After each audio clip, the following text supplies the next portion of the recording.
ये कहानी एक छोटे से गांव की है जहां यूनुस नामी एक किसान अपनी बीवी और बेटे इब्राहिम के साथ रहता था।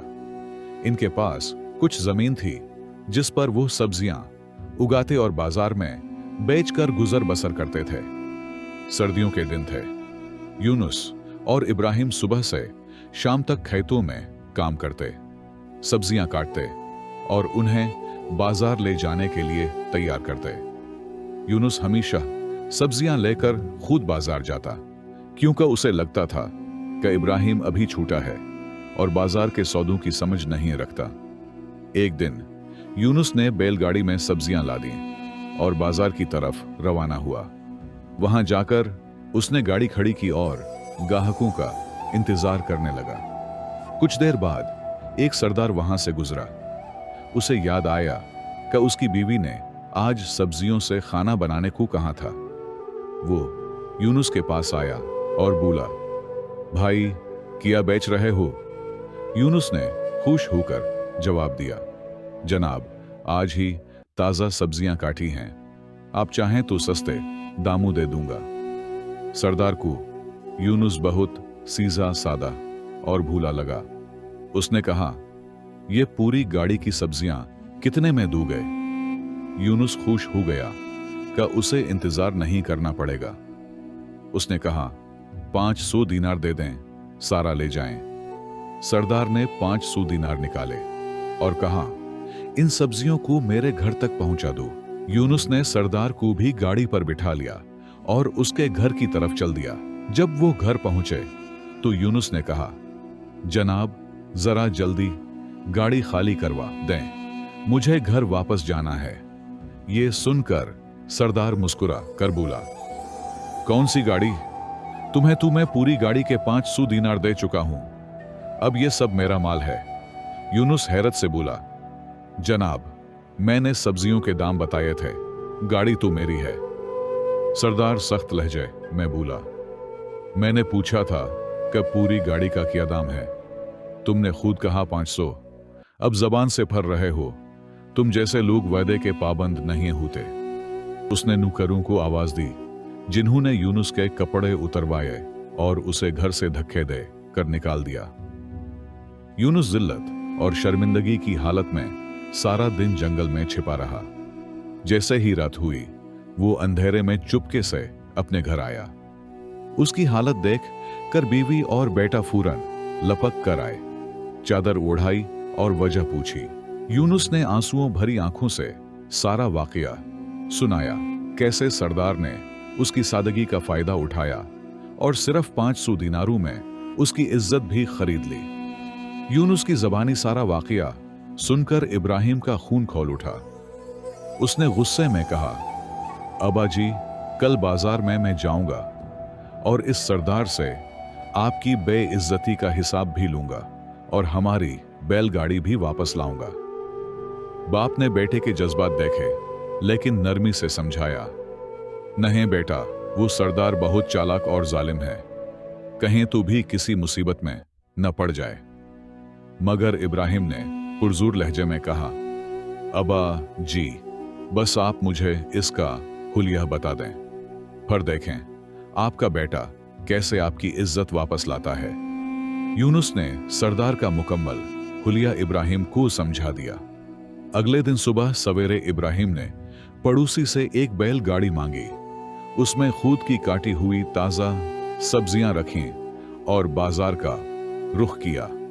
वो उसी जगह जा खड़ा हुआ जहां उसके बाप को धोखा दिया गया था। कुछ देर गुजरी थी कि वही सरदार तकब्बुर भरे अंदाज में आ निकला। इब्राहिम को देखकर रुक गया।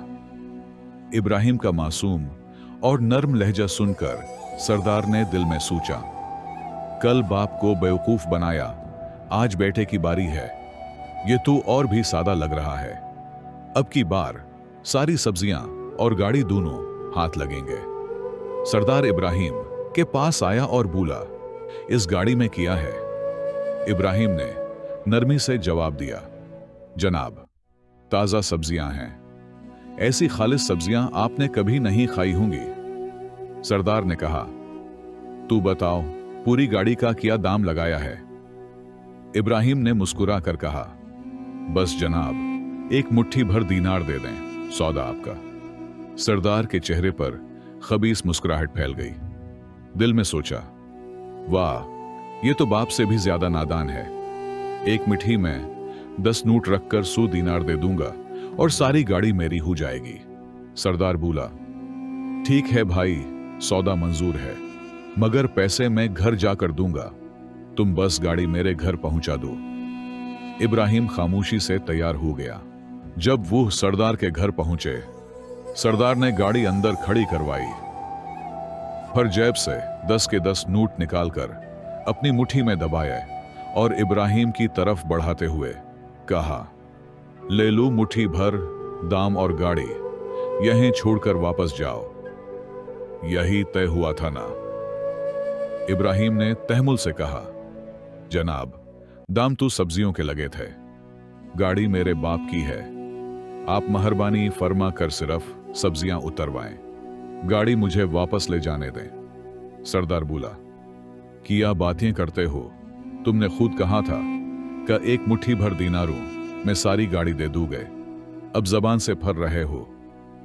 इब्राहिम ने संजीदगी से कहा, नहीं जनाब, जो कहा था वही मांग रहा हूं। सब्जियां बेची हैं, गाड़ी नहीं। गाड़ी तो मेरा जरिया माश है।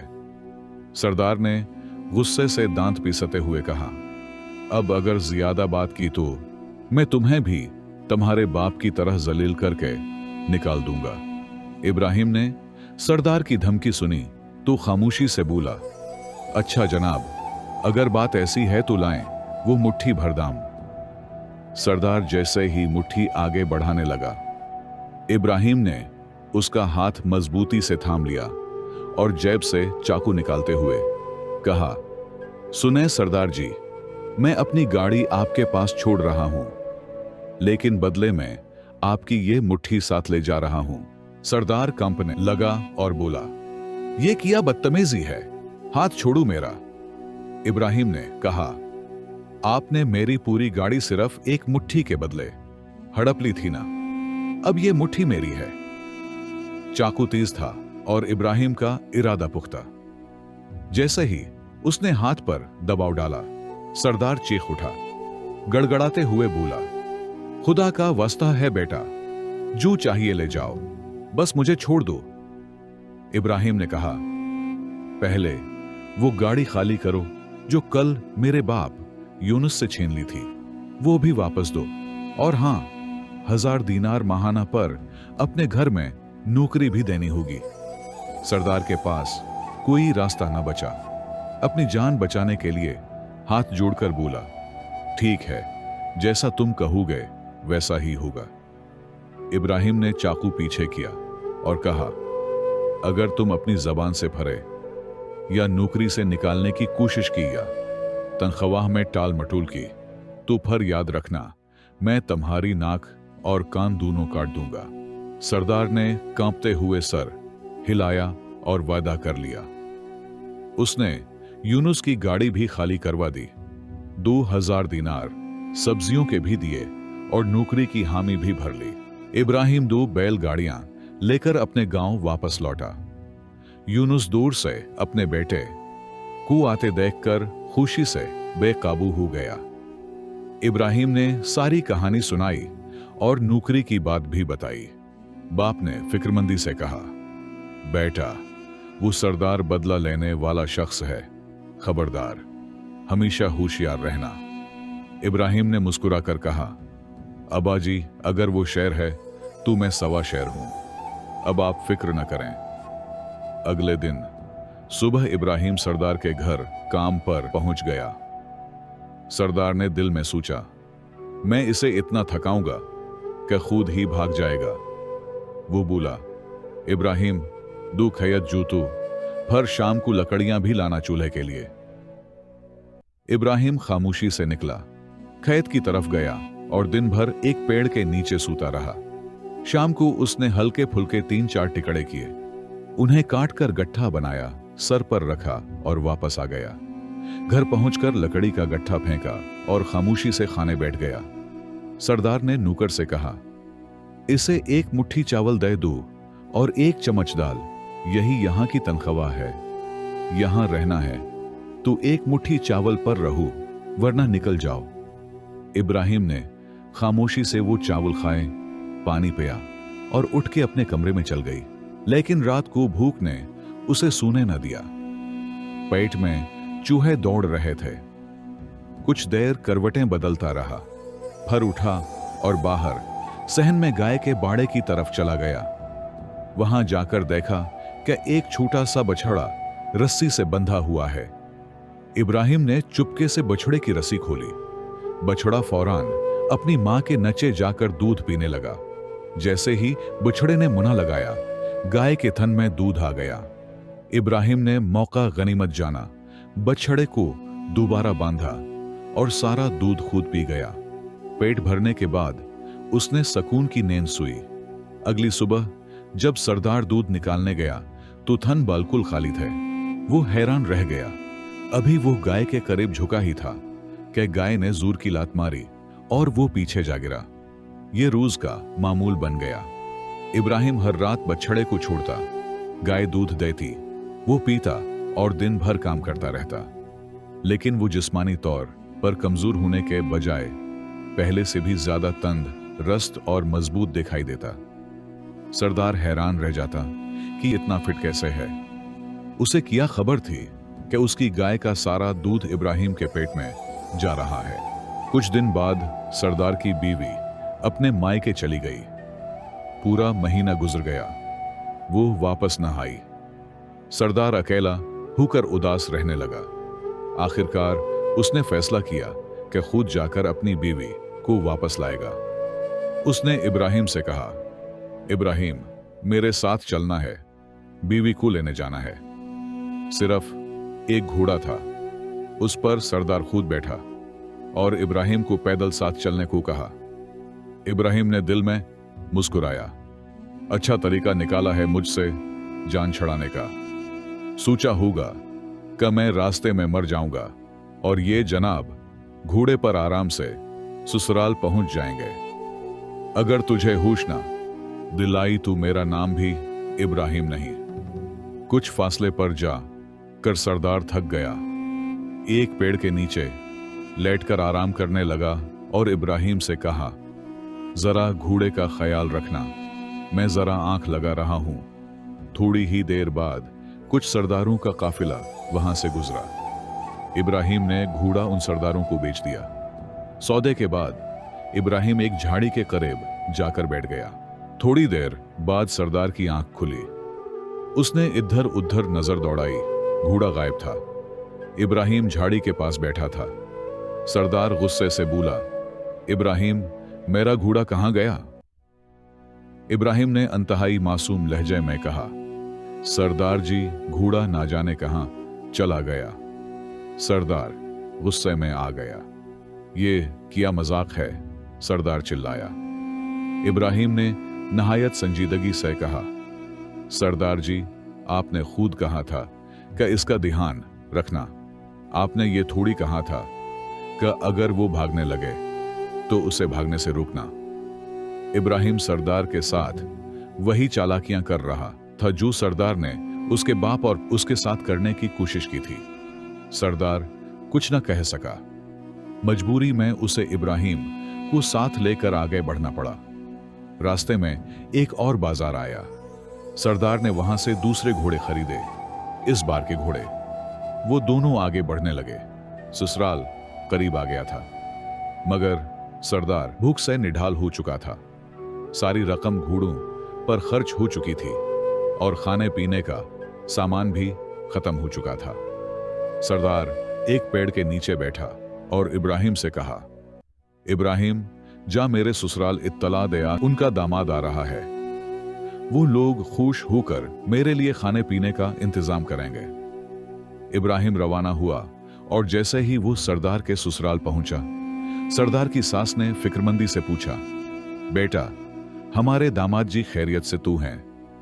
इब्राहिम ने संजीदगी से जवाब दिया, नहीं माई, वक्त ठीक नहीं है। दामाद जी को सख्त पेट की खराबी हो गई है। जब दोनों ससुराल पहुंचे तो इब्राहिम ने वहां भी चालाकी दिखाई। सरदार के नाम पर खिचड़ी और अपने लिए खीर, पूरी, हलवा और रायता तैयार करवा लिया। सरदार को गुस्सा, तू बहुत आया मगर बोल कुछ न सका। रात को दोनों की चारपाइयां चहत पर लग गईं। इब्राहिम मजे से खराते मारकर सो गया और सरदार भूखा करवटें बदलता रहा। जब सरदार ने इब्राहिम को जगा कर कहा, यार तूने तो खीर पूरी खाकर खराते ले लिए, मैं यहां भूखा प्यासा मरा जा रहा हूं। इब्राहिम ने चुपके से एक तरकीब सोची। छत में एक पुराना धमला था, यानी एक सुराख जो पहले जमाने में गेहूं या मक्खी नीचे गिराने के लिए इस्तेमाल होता था। इब्राहिम ने सरदार की कमर में रस्सी बांधी और कहा, सरदार जी नीचे बावर्ची खाने में खाना पड़ा है, आप जाएं खा लें, और जब पेट भर जाए तो रस्सी हिलाकर मुझे जगा दें, मैं आपको ऊपर खींच लूंगा। सरदार बहुत खुश हुआ, फौरन नीचे उतर गया और हलवे पूरी पर इस तरह टूट पड़ा जैसे बरसों से भूखा हो। खा पी कर जब पेट भरा तो सरदार ने रस्सी को हिलाकर आहिस्ता आवाज दी, इब्राहिम अब मुझे ऊपर खींच लो। मगर इब्राहिम खराते लेते गहरी नींद में चला गया था। सरदार नीचे खा पी कर तैयार बैठा था, आहिस्ता आहिस्ता आवाजें दे रहा था, इब्राहिम, अरे इब्राहिम, खींच खींच मुझे ऊपर खींच। मगर इब्राहिम बेखबर। सरदार की सांस घबरा गई। भागकर अपने खावंद को जगाया, अरे जी, बावर्ची खाने में कोई चोर आ गया है जो बार बार कह रहा है खींच खींच। बूढ़े ससुर ने फूरम बेटों, दामादों और हमसायों को जमा किया और सब बावर्ची खाने के दरवाजे पर कान लगाकर खड़े हो गए। अंदर से आवाजें आ रही थीं। इब्राहिम सुविया रहा या फिर वो सूने का नाटक करता रहा। सरदार ने चादर ओढ़ी हुई थी। ये सब इब्राहिम चहत से देख रहा था। मौका गनीमत जाना, जल्दी से करीब रखी एक मोटी लकड़ी की लाठी उठाई, दबे पांव नीचे उतरा और पीछे से सरदार पर हमला आवर होने के लिए तैयार हो गया। जैसे ही घर वालों ने दरवाजा खोला, फिर धड़ाधड़ धड़ाधड़ सरदार पर लाठियां बरसनी शुरू हो गईं। कोई हाथ मार रहा था, कोई टांग, कोई आवाजें निकाल रहा था। वो बेहोशी में चिल्ला रहा था, अरे मैं चोर नहीं हूं, मैं सरदार अयाज हूं। मगर किसी ने सुना नहीं। तब इब्राहिम ने एक आखिरी बात कहकर तमाशा मुकम्मल कर दिया, अरे सब लोग तो यहां हैं, पर हमारे सरदार जी कहां गए? चौंक गए। हां वाकई दामाद जी तो शोर सुनते ही गायब हो गए। आखिर कहां हैं? जब उन्होंने चादर खींच कर देखा तो सामने खुद उनका दामाद, चेहरा शर्मिंदगी से झुका हुआ, जिस्म नीले पड़ा। पूरी महफिल में हुंसे का तूफान उठ गया। सरदार शर्म से पानी पानी हो चुका था। उसका गुरूर और फख्र सब मिट्टी में मिल चुका था। सरदार को दूसरे कपड़े पहनने को दिए गए, उसकी बीवी को भी साथ किया गया और सब ने तंजिया मुस्कुराहटों के साथ रुखसत किया। जब वो घर पहुंचा तो इब्राहिम ने आहिस्ता से कहा, सरदार जी, जो आपको पहली लाठी पड़ी थी वो मैंने मारी थी, और जो चोर चोर चिल्लाया था वो भी मैं ही था। सरदार के कदम जैसे जमीन में धंस गए, आंसू आंखों में थे। उसने डरी हुई आवाज में कहा, इब्राहिम, ये तूने क्यों किया? तुझे इससे क्या मिला?